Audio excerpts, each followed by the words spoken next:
बड़ी वस्तु प्राप्ति के लिए छोटी वस्तु में कहीं राजी ना हो जाए, पहली शर्त। जैसे किसी को 1 अरब रुपया चाहिए, 100 रुपया दिया जाए तो कैसा लगेगा? उसे बुरा लगेगा। क्या होगा इससे? हमारी तो बहुत बड़ी संख्या है, मांग हमारी बहुत बड़ी है।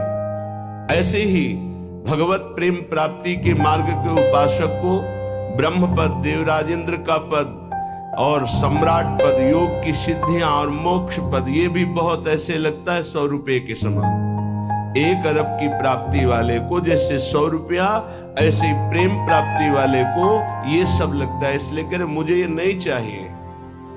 दीयमानम न गृह्णन्ति, देने पर भी वो नहीं लेते। बिना मत सेवनम जना, बिना मेरी सेवा के वो ये परम पद भी नहीं चाहते, मोक्ष भी नहीं चाहते।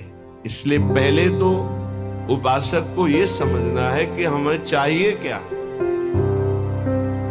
भोग मिला, भोग भोग लिए, जैसी वृत्ति हुई वैसे ही चल दिए, जैसा मन आया वैसे ही क्रीड़ा कर रहे हैं। तुम्हारा लक्ष्य क्या है? प्रेम। इतना महंगा है प्रेम, प्राण दिए यह प्रेम न पइए, ऐसो महंगो आय सखीरी। तुम इतने सस्ते बिक जाते हो। रसेंद्री के भोग, जनेंद्री के भोगों में अपना लक्ष्य भूल जाते हो। तुम प्रेम प्राप्ति कैसे कर पाओगे? जो भूमा सुख का अधिकारी बनना चाहता हो, अल्प सुख का त्यागी होता है। जो अल्प सुख में रमण करने लगता है, भूमा सुख के अधिकार को खो देता है। भूमा सुख परमात्म सुख। जिसकी बुद्धि इतनी प्रवीण है कि हमारा लक्ष्य है प्रेम, तो प्रेम के आगे कुछ नहीं, कुछ नहीं चाहिए, प्रेम चाहिए। वो उपासक बिना किसी हिचक के, बिना किसी भय के, बिना किसी प्रलोभन के वो भगवत प्राप्ति कर लेता है। वो प्रेम प्राप्ति कर, बस दृढ़ निश्चय चाहिए, फिसलना नहीं है। ये ले लो, ये ले लो, नहीं नहीं, मेरा तो लक्ष्य प्रेम है, इससे क्या होगा? पर ऐसा नहीं है। वो प्रेम तो बाद में मिल ही जाएगा, पहले हमें भोग भोग लेते हैं। बस यही त्रुटि जीवन को नष्ट कर देती है। यही कमी हमारी हमको आगे नहीं बढ़ने देती। नहीं, परमार्थ में थोड़ा भी नाम जप करने वाला, थोड़ी भी साधना करने वाला, उसको अनुभूतियां होने लगती हैं। चल चला चल राह में अनुभूतियों का ले सहारा, कौन तेरा साथ देगा, व्यर्थ में किसको पुकारा। परमार्थ के पथिक का कोई और साथ नहीं देता, उसकी अनुभूतियां साथ देती है। पर अनुभूतियां हैं नहीं तो धन साथ देगा, व्यक्ति साथ देगा, शरीर साथ देगा, रिश्ते नाते साथ देंगे। ये सब काल के गाल में दबे हुए हैं, ये क्या साथ देंगे? कालातीत पुरुष हमारा साथ दे सकता है, वह भगवान, वह भगवान के प्रेमी जन।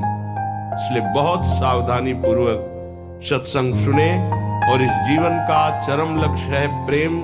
उस प्रेम को हम प्राप्त करने के लिए कमर कसें। क्या ये संतों के पास नहीं जा सकते? क्या इनका अधिकार भगवत प्राप्ति नहीं? नहीं, इनके मन में भगवत प्राप्ति की कहीं किंचन मात्र लालसा नहीं। पद और प्रतिष्ठा, भोग और ऐश्वर्य, नाम और कीर्ति, बस इतना ही लक्ष्य है। इसलिए प्रेम मार्ग के उपासक को कभी इनका संग नहीं करना चाहिए। हाँ, कोई महाभागवत और पद पर विराजमान और भगवत भजन में लगा हुआ, भगवत प्राप्ति की लालसा वाला, उसका हृदय से स्वागत करना चाहिए। ऐसा नहीं कि कोई हो ही नहीं सकता। अम्बरीश जी महाराज चक्रवर्ती, सम्राट और महाभागवत, बड़े बड़े महाभागवत राजा हुए। दशरथ जी महाराज चक्रवर्ती, सम्राट, वैसे महाभागवत कि भगवान उनके पुत्र श्री राम के रूप में आए। तो जो भगवान से विमुख है, केवल पद का ही अभिमान रखता है, राजपने का अभिमान रखता है, भोग ऐश्वर्य में घमंड में है, ऐसों का संग कभी भक्त को नहीं करना चाहिए। अभिमानिन्ते न्यारे, भूत भविष्य लोक 14 में भये होए हरि प्यारे, 300 व्यवहार हमारो अभिमानिन्ते न्यारे। किमनो भूपई, मुझे क्या प्रयोजन है? एक ब्रज के भक्तों के चरित्र में आता है, एक संत की कुटिया पर राजा दर्शन करने के लिए गए तो वो भिक्षा मांगने में। दूर से उन्होंने देखा बड़ा राजा का वैभव, हाथी घोड़ा, ऐसे लोगों से पूछा है क्या है? बोले राजा दर्शन के लिए। भागे और गांव में गए और कहा हमारी कुटिया में आग लग गई है, जल्दी बचाओ, जल्दी बचाओ। गांव के लोग भागे, वहां गए तो देखा राजा समझ गए। उन्होंने हाथ जोड़ा और कहा महाराज क्षमा चाहते हैं, पर वो महाराज तो भाग गए, ऐसा कहकर वो दर्शन नहीं देंगे, आप चले जाइए यहाँ से। यदि आप अपना मंगल चाहते हैं तो महात्मा को कष्ट मत दीजिए, वो आपसे मिलना नहीं चाहते, आप चले जाइए यहाँ से। वो चले गए। किम भूपै, मुझे क्या प्रयोजन है? जो राजपद के अभिमान में है, किसी भी पद में, उससे क्या प्रयोजन है? अगर अभिमानियों का संग होगा तो अभिमान जागृत हो ही जाएगा। अभिमानियों का, पदाभिमानियों का संग होगा तो भगवद आश्रय छूट ही जाएगा पक्का। ले लो हमारा फोन नंबर, मैं तो आपकी आज्ञा पर चलूंगा, आप केवल फोन कर दीजिए, सब ठीक हो जाएगा। मर गया साधक। जीवन में अन्य आश्रय आना अपनी साधना से भ्रष्ट हो जाना है। एक भरोसो, एक बल, एक आस विश्वास, एक राम घनश्याम हित चातक तुलसीदास। एक ही भरोसा, एक से ही आशा, एक से ही विश्वास, एक से ही संबंध हमारा मात्र आराध्य देव बस। अन्य का कहीं आश्रय हुआ तो उपासक गिर जाएगा, पक्का गिर जाएगा, और गिरते हुए देखा है। श्रीपाद प्रबोधानंद जी महाराज कह रहे, नु देवादि भिरवा, मुझे इन देवताओं से भी क्या प्रयोजन है? श्रीमद् भगवत गीता जी में भगवान कहते हैं भूतों को पूजने वाले भूतों को प्राप्त होते हैं, देवताओं को पूजने वाले देवताओं को प्राप्त होते हैं। तो देवलोक स्थायी लोक नहीं है, स्वाप्निक है। देवादिभिर्वा स्वप्नैश्वर्योत्फुल्लितैः, जैसे स्वप्न में आप पहुंच गए, बहुत सुंदर मकान, बहुत सुंदर सुंदरियां, भोग, ऐश्वर्य, जब जगे तो कुछ नहीं है, ऐसे स्वप्न का विलास स्वर्ग है। एक अच्छा सुखद स्वप्न जहां पुण्य खत्म हुए, मृत्यु लोक की विसंति, आंख खुला, कुछ नहीं। इसलिए मुझे देवताओं से भी क्या प्रयोजन है? क्या दे देंगे? क्या भगवान की प्राप्ति करा सकते हैं? क्या भगवत प्रेम दे सकते हैं? नहीं दे सकते। इसीलिए कहा गया बड़े भाग मानुष तन पावा, सुर दुर्लभ सदग्रंथन गावा। ये देवताओं को भी दुर्लभ है मनुष्य देव, क्योंकि इससे हम भजन करके भगवान को प्राप्त कर सकते हैं, वो नहीं। श्रीपाद के शून्यावलंबी, कुछ आराधना करने वाले ऐसे हैं कि शून्य की उपासना करते हैं। अरे ध्यान ही करना है तो सच्चिदानंद भगवान के नाम रूप का ध्यान करो, समय सार्थक हो जाएगा। किम वैष्णवैर्वापि, वैष्णव धाम वैकुंठ से भी हमारा क्या प्रयोजन है? ये तो सखाओं को पसंद नहीं आया।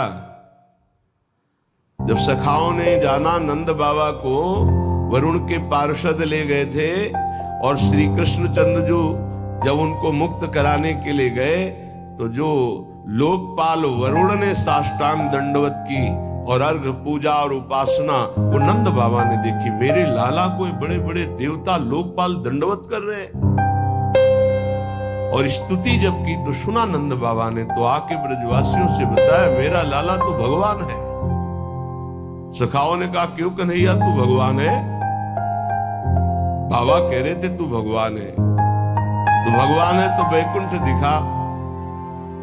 भगवान श्री कृष्णचंद्र जो मुस्कुराए अपने भोले सखाओं की बात सुन, तो ये ब्रह्म हृदय है, स्नान करो इसमें, फिर हम तुम्हें वैकुंठ का दर्शन कराएंगे। जीव ही डुबकी लगाई, पहुंच गए वैकुंठ।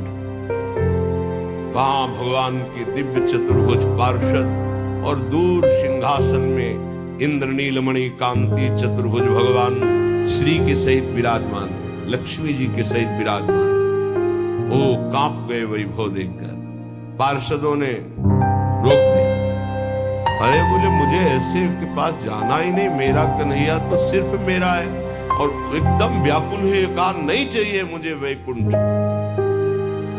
और डुबकी से बाहर हुए, देखा मेरा कन्हैया मुस्कुरा रहा है। बोले प्रभु चरणों में गिर गए, कहा कभी वैकुंठ मत भेजना, मुझे ऐसे वैकुंठ में नहीं जाना जहां आपसे इतनी दूरी हो, जहां ऐसा वैभव नहीं, मेरा कन्हैया जिसके साथ हम खेलते हैं। तो ये तो सखा भाव की बात है, फिर ऊपर के भाव में कौन स्वीकार करेगा ऐसे वैभव को? वैकुंठ के भी वैभव को नहीं स्वीकार करना, ना श्रीमत, ना किसी वैभव ऐश्वर्य सिद्धियों को स्वीकार करना। तब वृंदा कानन एकांत भाजाम, तब वृंदावन के एकांतिक प्रेम की प्राप्ति होगी। एकांत प्रिया प्रेम, श्यामा श्याम। तो अभी आप कहते मुझे मोक्ष नहीं चाहिए, वैकुंठ 500 रुपया में प्रभु को भूल जाते हो, वैकुंठ की बात करते हो। मोक्ष जानते हो किसे कहते हैं? अभी जाना ही नहीं मोक्ष किसे कहते हैं। जरा से लौकिक सुख में तो घुटने टेक देते हो, मोक्ष सुख के त्यागी कैसे हो गए? ये जो त्याग की बात है, ये उन भजनानंदियों की जिनकी स्थिति में आ चुके हैं। वो चाहे तो वैकुंठ मिल जाए, चाहे तो योग की सिद्धियां मिल जाए, चाहे तो मोक्ष मिल जाए, वो उनका त्याग किए हुए हैं। पहले मर्त सुखों का तो त्याग कर दो, मृत्यु लोक के सुखों का तो त्याग करो अंदर से, तब ऊपर के सुख अपने आप तुमको दिखाई देने लगेंगे।